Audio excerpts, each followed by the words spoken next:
Nous sommes à Seignos, dans les Landes. Grâce à la proximité de la mer et à la douceur du climat, ce petit village de 2500 habitants est particulièrement agréable à vivre.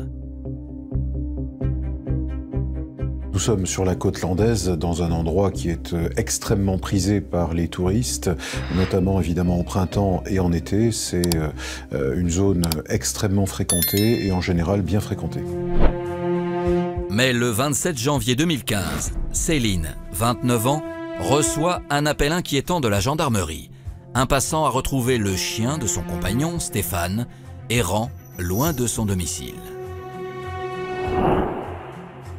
Elle est intriguée, elle se demande comment cela se fait qu'on retrouve le chien de Stéphane très loin de l'endroit où il est censé se trouver. Céline est d'autant plus inquiète que cela fait 2 jours qu'elle ne parvient pas à joindre son compagnon, dont elle s'est momentanément séparée. Elle décide donc de se rendre à son domicile. Quand elle arrive, elle trouve un domicile qui est en désordre. Elle trouve une laisse qui est accrochée, coupée, ce qui est absolument pas normal, puisque soit il va promener son chien, Stéphane, et il prend la laisse avec lui, soit il la laisse mais il la coupe pas. C'est très bizarre. Et puis des choses qui sont en désordre, des choses qui manquent, des choses... voilà, c'est assez inquiétant. Une télévision et une console de jeu manquent à l'appel. La jeune femme confie alors ses inquiétudes à Véronique, la mère de Stéphane, mais elle non plus ne sait pas où se trouve son fils. Ma belle-fille me téléphone en me disant qu'elle n'avait plus de nouvelles non plus. Donc ça m'a un peu inquiétée parce que il m'appelle tous les jours. Et on avait retrouvé son chien qu'il adorait. On l'avait retrouvé à la benne, errant. Et ça, c'était pas normal. Donc j'ai été à la gendarmerie de Cabreton et j'ai signalé l'absence de mon fils. Mais alors où est passé Stéphane? Ses proches ont-ils raison de s'inquiéter? Et pourquoi le jeune homme de 31 ans aurait-il ainsi quitté son domicile?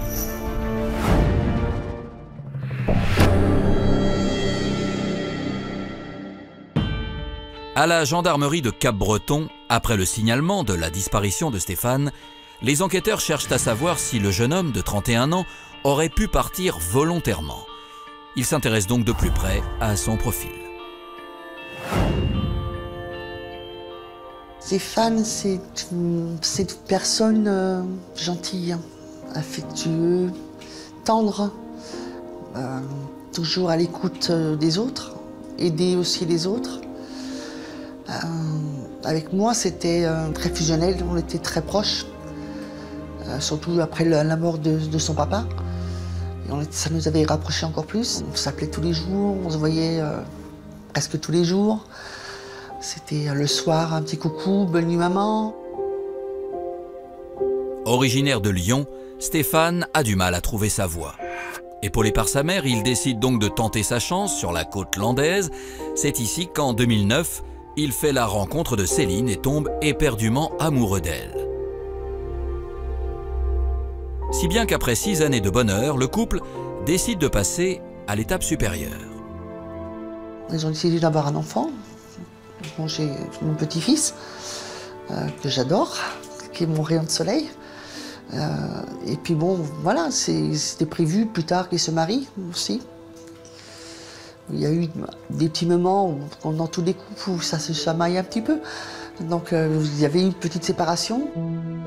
Pour prendre un peu de recul sur sa relation, 3 mois avant sa disparition, Stéphane s'installe dans une commune voisine, à Seignos.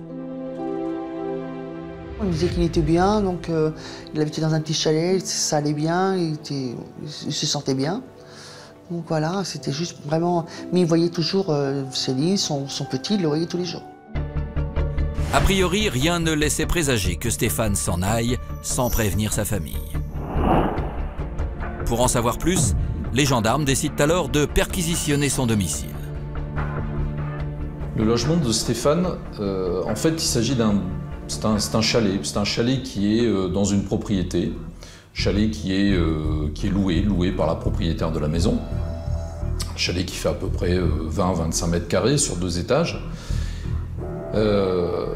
qui est pratiquement ouvert à tout vent. Donc quand on rentre dans le chalet, c'est très petit, très exigu, il y a des affaires un petit peu partout.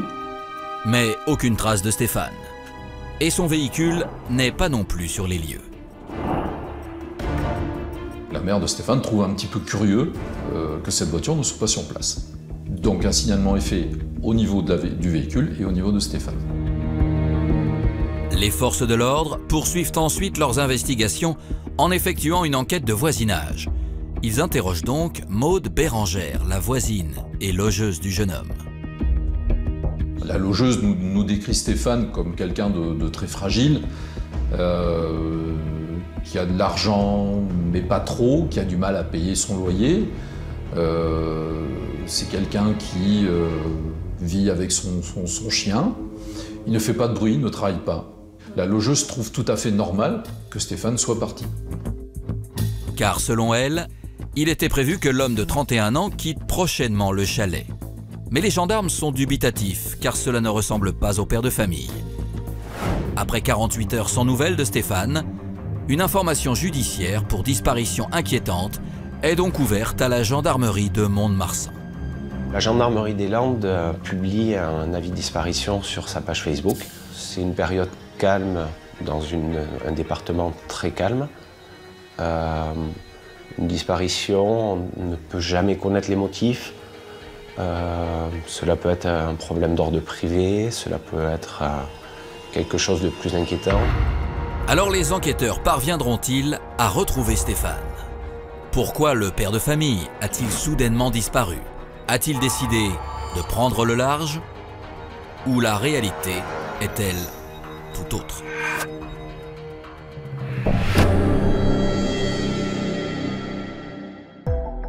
À Mont-de-Marsan, les gendarmes continuent d'enquêter sur la disparition de Stéphane. Et alors que le jeune homme de 31 ans n'a pas donné signe de vie depuis 3 jours, un nouvel élément va venir relancer l'affaire à 100 km de là. La voiture est retrouvée par des policiers de Bayonne qui, en effectuant donc une ronde sur les quartiers à l'entrée de Bayonne, découvrent le véhicule de Stéphane. La voiture ne semble pas avoir de traces d'effraction. Les forces de l'ordre la restituent alors à Céline. La fiancée de Stéphane regarde un petit peu dans le coffre du véhicule pour voir s'il n'y a pas quelque chose de particulier, un mot en disant je suis parti, je m'excuse, non, il n'y a rien de tout ça. Et elle constate la présence d'un blouson. Ce blouson qui apparemment ne fait pas partie de la garde-robe de Stéphane. La jeune femme alerte aussitôt les gendarmes qui se rendent au plus vite sur les lieux. Et en observant de plus près le blouson, ils font une découverte glaçante. Il y a des taches de sang sur ce blouson. Donc ça va évidemment les intriguer. Ils vont placer la voiture sous scellé. Le blouson immédiatement va partir au laboratoire et ce blouson va parler. Les résultats des analyses sont implacables. Le sang retrouvé sur le gilet est celui de Stéphane. Les chances de retrouver le jeune homme vivant s'amenuisent, d'autant plus que l'enquête est au point mort. La vidéosurveillance n'a pas permis d'identifier ou de repérer quelque chose de particulier. Tous les avis de recherche, que ce soit donc gendarmerie ou la famille qui a mis donc des photos sur les sites, sur les réseaux sociaux, n'ont rien donné. Les forces de l'ordre se penchent alors sur la téléphonie de Stéphane. Les enquêteurs notent que dans les jours précédant la disparition, Stéphane s'entretient par SMS très régulièrement avec sa logeuse. Elle lui envoie des messages dans lesquels elle se montre insistante de récupérer le paiement d'une dette. Les gendarmes décident de creuser cette piste et se rendent à nouveau au domicile du père de famille pour interroger la logeuse. Maude Bérangère va alors leur faire une confidence, pour le moins intrigante. Elle raconte que la veille de la disparition signalée, le chalet était clean. Or, c'est inexact puisque Céline, qui s'y est rendue le lendemain, dit « Ah ben non, moi j'ai trouvé que c'était dans un état de désordre indescriptible ». Donc comment le logement a-t-il pu subitement passer d'un état à l'autre? Il y a indéniablement une contradiction. Et chez les enquêteurs, à ce stade des opérations, toute contradiction génère nécessairement une suspicion. La jeune femme de 34 ans est désormais dans le viseur des enquêteurs. D'autant plus qu'en inspectant les lieux, ils font une découverte qui les laisse sans voix. Les gendarmes viennent faire une perquisition, et là, sur quoi tombe-t-il? Un autre locataire de Maud Bérengère s'est installé. Pourquoi donc un autre locataire occuperait-il les lieux si le titulaire du bail est censé revenir? C'est déjà en germe l'hypothèse selon laquelle le disparu ne reviendra pas. Alors qui est ce nouveau locataire? Maud Bérengère et lui sont-ils liés à la disparition du jeune homme de 31 ans? Et surtout, les gendarmes parviendront-ils à retrouver vivant Stéphane?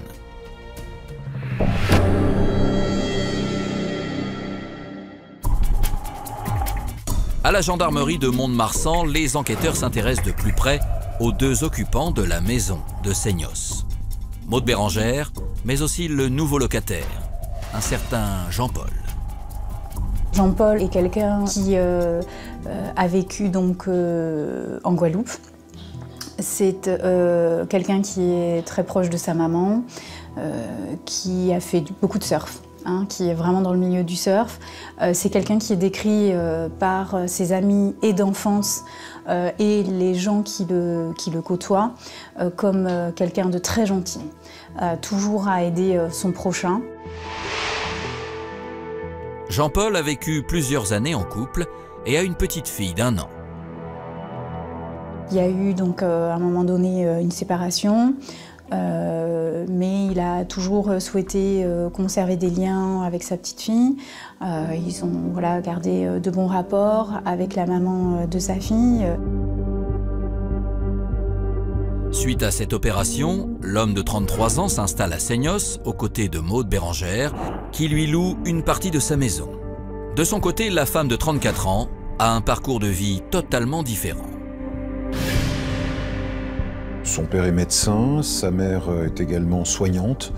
Elle a grandi dans un milieu confortable, dans un milieu aimant, et dans un milieu dans lequel, paraît-il, les convictions sont plutôt catholiques. En tout cas, elle n'en fait pas mystère et elle explique que finalement, elle a été un peu la fille à papa, la petite fille gâtée. Mais au fil des années, Maud Bérengère ressent le besoin de s'émanciper. C'est une adolescente qui, semble-t-il, part en vrille. Elle devient assez rebelle, elle ne supporte plus ce milieu catho-bourgeois dans lequel elle a grandi, même si elle garde des liens avec eux. Elle va commencer à faire des rencontres qui seront même assez préjudiciables pour elle. En 2009, elle tombe follement amoureuse d'un homme. Ensemble, ils donnent naissance à 2 enfants. Mais 3 ans plus tard, le couple se sépare et Maud Bérengère perd la garde d'un de ses enfants. Un déchirement qui la pousse à recommencer une nouvelle vie à Seignos. Elle va emménager là, dans une série de petits chalets qui sont la propriété de ses parents et dans lesquels finalement elle vit à l'abri du besoin puisque tout est payé, il n'y a pas de dépenses extrêmement importantes et elle va même devenir loueuse en meublé puisqu'elle va accueillir au sein de ses habitations une clientèle qui effectivement est légèrement marginale. Si les gendarmes suspectent Jean-Paul et Maud Bérengère d'être liés à la disparition de Stéphane, ils n'ont pour le moment aucune preuve. Ils concentrent alors leurs recherches autour des objets qui ont disparu du domicile du jeune homme. C'était comme une partie de poker. On ne savait pas trop où est-ce qu'on allait, mais il fallait le tenter. Il fallait tenter pour essayer de retrouver le matériel. On contacte tous les magasins de la côte, tous les magasins de revente de matériel de la côte landaise et côte basque, et dans le secteur de Bayonne. Effectivement, le patron du magasin nous dit « Oui, j'ai vendu, j'ai reçu une télévision, une console de jeu de la part de Maud Bérengère et de Jean-Paul. » Les gendarmes landais ont maintenant suffisamment d'éléments pour interpeller leurs deux suspects. Le 18 février, un mois après la disparition de Stéphane, ils sont placés en garde à vue. Jean-Paul est le premier à être entendu.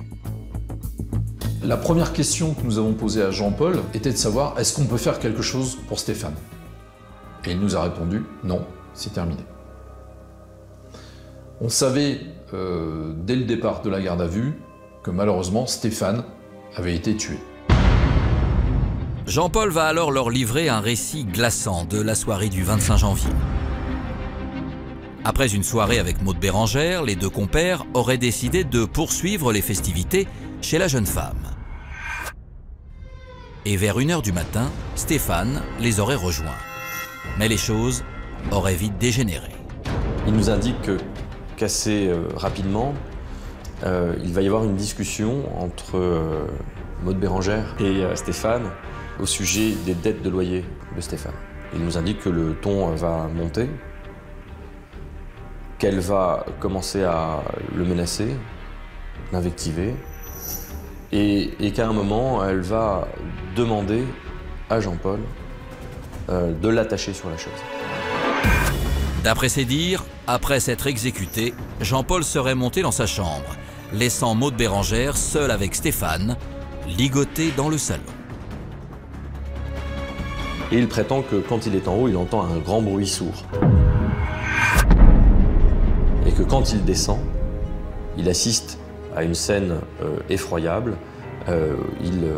Il aperçoit Maud Bérengère à genoux sur la victime, qui est toujours attachée à la chaise étant renversée au sol, Maud Bérengère en train d'étrangler la victime.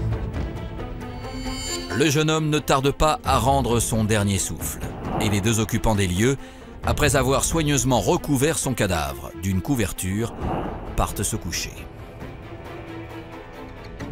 Le lendemain matin, Maud Bérengère se lève, fait la toilette de sa fille et l'accompagne à l'école, comme si de rien n'était. Reste qu'il y a ce cadavre bien encombrant, donc l'idée va germer de s'en débarrasser. Selon Jean-Paul, toujours dans son récit, on va dans un premier temps l'enrouler dans un tapis. Voilà donc ce duo qui charge le corps à l'intérieur de la voiture, direction le lac de Souston, où là, on va immerger le corps, on va le lester pour éviter qu'il ne remonte à la surface.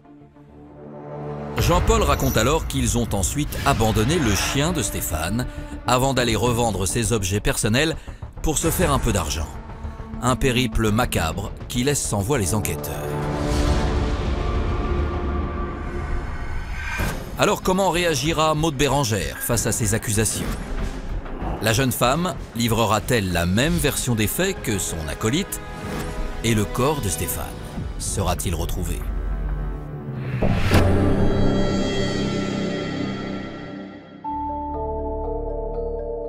À la gendarmerie des Landes, Maud Bérengère est interrogée à son tour sur les circonstances de la mort de Stéphane. Et son récit des faits est bien loin de celui de son acolyte. Maud Bérengère rejette la plupart des faits sur la personne de Jean-Paul. Elle reconnaît effectivement avoir transporté le corps en compagnie de Jean-Paul, mais s'agissant du fait d'avoir tué Stéphane, non, elle ne reconnaît rien. Maud Bérengère dit aux enquêteurs que quand elle est rentrée de soirée, elle était tellement fatiguée qu'elle est allée se coucher et elle n'a absolument rien vu. Et ce n'est qu'au matin, quand elle s'est levée, qu'elle a vu le corps de Stéphane dans la salle à manger. D'après ses dires, elle serait alors restée en état de choc face au cadavre du père de famille.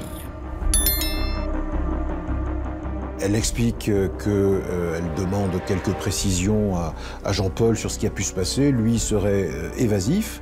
Que fait-elle à ce moment-là? Décroche-t-elle son téléphone? Non. Non seulement elle ne donne pas l'alerte, mais en plus, elle va s'associer à tout le processus qui va conduire à transporter le corps, à l'enrouler dans le tapis et à faire en sorte que ce corps disparaisse dans les eaux, dans l'espoir de n'être jamais retrouvé. Les enquêteurs sont perplexes. Ils ont face à eux deux versions radicalement opposées. Ils espèrent alors retrouver le corps de Stéphane pour en savoir plus. Près d'un mois après sa disparition, grâce aux indications de Jean-Paul, il est finalement repêché dans le lac de Souston. Il retrouve donc le corps qui est totalement emmitouflé dans ce tapis roulé. Il y aura donc la présence effectivement de bleu sur le corps. C'est un corps qui a passé beaucoup de temps dans l'eau. Une autopsie est immédiatement ordonnée afin d'établir les circonstances exactes de la mort de l'homme de 31 ans. Les résultats de l'autopsie permettent de révéler qu'il y a des traces au niveau du cou, une strangulation ou un étranglement, ainsi que des ecchymoses au niveau des avant-bras et quelques traces de lutte. Des conclusions qui coïncident avec les déclarations de Jean-Paul, mais qui ne permettent pas d'établir avec certitude la responsabilité de chacun des protagonistes. Les gendarmes se reposent donc sur la personnalité et l'attitude des deux suspects pour tenter de démêler le vrai du faux. Ils ont tout de suite le sentiment que Jean-Paul dit la vérité. D'une part, lorsqu'il est interrogé, il a un discours qui est fluide, il ne réfléchit pas, il répond tout de suite aux questions, il a l'air sincère. Alors ça ne veut pas forcément dire que la personne dit la vérité. Mais enfin, déjà, les premières impressions des enquêteurs, qui, on le sait, en général, ils ont quand même l'habitude des gardes à vue, des interrogatoires, et là, ils s'aperçoivent tout de suite qu'on est en face de quelqu'un qui a besoin de dire ce qui s'est passé. Un comportement qui le différencie de Maude Bérengère, car la jeune femme de 34 ans a un caractère bien trempé, qui prend parfois des dimensions extrêmes. Maude Bérengère est quelqu'un de très complexe. C'est quelqu'un qui s'invente une vie. Elle s'invente une vie, elle s'invente des histoires, elle s'invente sa manière de travailler, sa manière de parler, sa manière d'être. Elle a besoin d'exister. Si elle ne s'invente pas une vie, elle n'existe pas. Elle n'est rien, à ses yeux tout au moins. Elle a un fort caractère vis-à-vis des hommes. Elle n'hésite pas à les poursuivre dans la rue avec une hache quand ça ne va pas. À l'issue de leur garde à vue, Jean-Paul et Maude Bérengère sont mis en examen pour enlèvement et séquestration suivi de mort et sont placés en détention provisoire. Et contre toute attente, 4 mois après leur incarcération, la codétenue de Maude Bérengère fait des révélations aux enquêteurs. Au cours de sa détention provisoire, elle a eu donc des discussions avec sa codétenue. Discussions que les enquêteurs n'ont pas vérifiées avec précision, mais les propos rapportés par la codétenue s'approchent du récit que Jean-Paul nous a fait du décès de Stéphane. Alors le procès à venir permettra-t-il de faire toute la lumière sur cette affaire? Comment se comporteront Jean-Paul et Maude Bérengère dans le box des accusés? Et qui les jurés tiendront-ils pour responsables de la mort de Stéphane?